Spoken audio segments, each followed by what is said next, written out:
C'est samedi matin, tu es tranquille à la maison, tu traînes sur ton site e-commerce préféré. Le dernier livre de ton auteur fétiche, un bouquet pour l'anniversaire de belle-maman, et tiens, pourquoi pas cette super bouée licorne pour tes prochaines vacances en Normandie. À peine la commande passée, tu files à l'épicerie du coin pour récupérer ton déjeuner de ce midi. Une bonne bouteille, une salade, quelques tomates, tu rentres chez toi et soudain tu réalises. C'est quand même devenu si simple de faire ses courses aujourd'hui.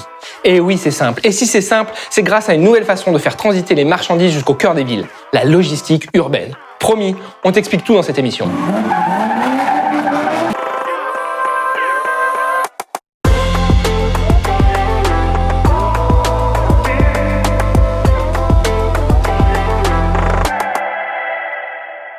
Pour imaginer l'avenir de la logistique urbaine, nous n'utiliserons ni jeu de tarot, ni marre de café, mais nous compterons sur l'expertise d'Olivier Barge. Bonjour. Bonjour. Vous êtes directeur projet innovation Prologis Europe du Sud. Prologis, c'est le leader de l'immobilier logistique en France, on peut le dire comme ça ? On peut le dire comme ça, c'est très bien. Bienvenue à vous. Et quitte à évoquer l'avenir, pourquoi pas opter pour la science-fiction avec les robots livreurs de la société lyonnaise Twinswheel. Alors, à défaut de pouvoir être avec nous sur ce plateau, son fondateur Vincent Talon nous a accordé un entretien vidéo il y a quelques jours pour nous parler de ce concept. On le regarde, on en parle ensuite ensemble, Olivier. À tout de suite. Chez Twinswheel, on développe des droïdes de logistique. Ce sont des petits robots qui permettent de seconder les gens dans le port de charges lourdes, qui sont aussi bien utilisés dans des usines ou des entrepôts qu'en ville pour faire de la logistique du dernier kilomètre.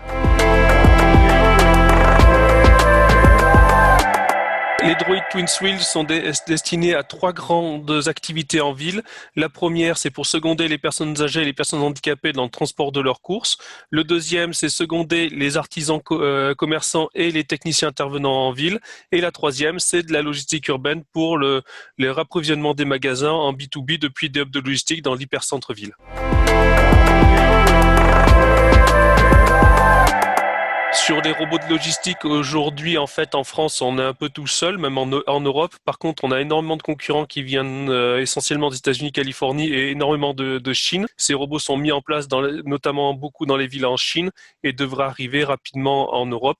Donc, ça serait quand même mieux qu'on ait un Européen pour faire ces robots plutôt qu'avoir ce type de robot produit en Chine et opéré par des enfants au Bangladesh. De retour en plateau avec Olivier Barge toujours, nous venons de découvrir ces robots livreurs de Twinswheel. Alors c'est vrai qu'il y a beaucoup d'entrepreneurs qui planchent en ce moment sur ces livraisons par drone, par voiture autonome, par robot. Quel est votre regard chez Prologis sur le développement de ces solutions ? Alors c'est une solution. Si on regarde les choses en face aujourd'hui, qui est assez marginale, qui est peu développée. C'est une solution qui nécessite du temps pour être adoptée. Bien sûr. Ce en quoi je crois, c'est que c'est une solution qui va répondre à des problématiques, mais qui sont pas très spécifiques, peut-être. La généralité des cas, qui vont être assez spécifiques. Donc ça va se développer pour certains usages, c'est clair, et ça y répondra très bien. Bon, maintenant, il faut aussi s'imaginer l'évolution de tout ça. Est-ce que c'est ça le progrès ? Est-ce que le fait de se dire tiens, on est tous livrés par une nuée de ça posera d'autres problèmes. Non, je pense pas. C'est pas comme ça qu'on va avancer.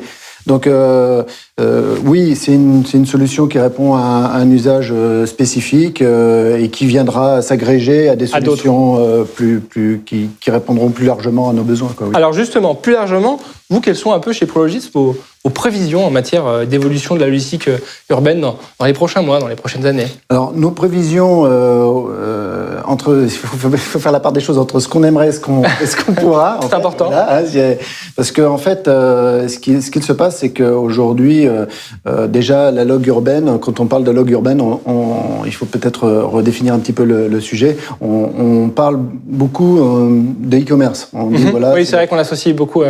Bon, le e-commerce, aujourd'hui, dans la log urbaine, c'est une part significative qui va augmenter, mais qui est peut-être de 10-15%. Quoi, hein.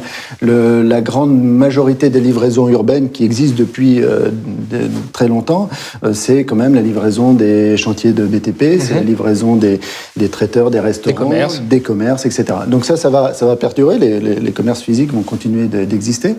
Donc ce qui se passe, c'est qu'aujourd'hui, de toute façon, les marchandises sont commandées, alors soit en e-commerce par le consommateur que nous sommes aussi, ou par les entreprises, et elle arrive. comme elle peut, mais elle arrive. Au final, le client est livré. Voilà, nous, ce qu'on voit ce qu'on imagine comme évolution et ce qu'on l'on souhaite aussi, c'est que, et je pense que tout citoyen peut le souhaiter, c'est que ça arrive dans de meilleures conditions. Et donc, je pense qu'à un moment donné, il va falloir se saisir une fois pour toutes de cette activité-là pour la démorceler. Parce qu'aujourd'hui, elle est morcelée. Oui, chaque acteur a son petit périmètre. Voilà. Et donc, du coup, en termes de performance pour ces acteurs, c'est pas bon. En termes de coût pour le client, c'est pas bon. En termes d'impact carbone sur la planète, c'est pas bon. Donc, demain, si on réfléchit de façon un peu plus prospective à l'évolution de tout ça et qu'on a la volonté de structurer les choses, et d'embarquer cette activité-là dans les schémas directeurs, plutôt que de l'oublier, parce que la réalité, c'est que c'est ça, c'est que depuis très longtemps, la logistique, elle n'est pas dans ces schémas directeurs. Et bon, du coup, elle continue de fonctionner comme elle peut, mais pas de façon optimum. Donc, si demain, on s'approprie ça et qu'on structure des surfaces pour le faire, et je parle pas de 300 mètres carrés là et de 500 mètres carrés là, je parle de bases significatives qui font 10 000, 15 000, 25 000 mètres carrés, très proche de Paris. Moi, je parle autour du périphérique. Et il y a de la place pour faire ça. Il y a des endroits où on peut développer des choses comme ça. Il faut une volonté et que ça s'inscrive dans un schéma directeur adapté.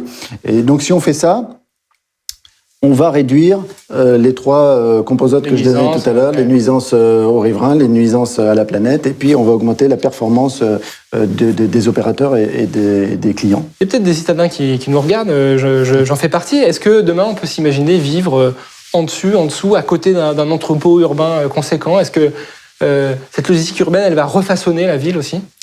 Alors, on essaie de faire du multiproduit parce que ça a du sens de se dire effectivement, de faire plusieurs activités, d'ailleurs dans un même endroit, qui peuvent être mutualisées, c'est-à-dire qu'elles peuvent être vraiment dans les mêmes lieux à des horaires différents.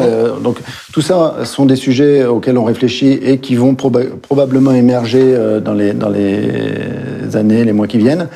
Pour autant, il ne faut pas non plus être complètement naïf. On sait que pour faire ça, on a besoin souvent d'avoir une mixité d'autorisations qui relève d'un côté d'établissements recevant du public, d'un autre côté d'installations classées protection pour l'environnement, qui sont il y a des subtilités compliquées à faire vivre ensemble. Donc, je pense que le vrai écueil, c'est pas un écueil financier, c'est pas un écueil de volonté d'acteurs. C'est un écueil plus réglementaire, légitime. Je pense qu'il faut pas se voiler la face et il faut se dire, voilà, en cas de problème, comment on gère le sujet. Mais il faut probablement faire un petit peu bouger les lignes sur ce côté-là pour permettre ce type de développement qui est pour moi un développement pertinent, oui. Bon, à suivre dans les prochains mois, ça donnera peut-être l'occasion de refaire une émission pour voir si nos prédictions ont été exactes. Merci Olivier Barge pour être venu sur ce C'est moi qui vous remercie. Cette émission est désormais terminée. Merci à toute l'équipe d'Affilogue qui a travaillé ardemment sur ce projet. Merci à vous de nous avoir suivis. À bientôt. Au revoir.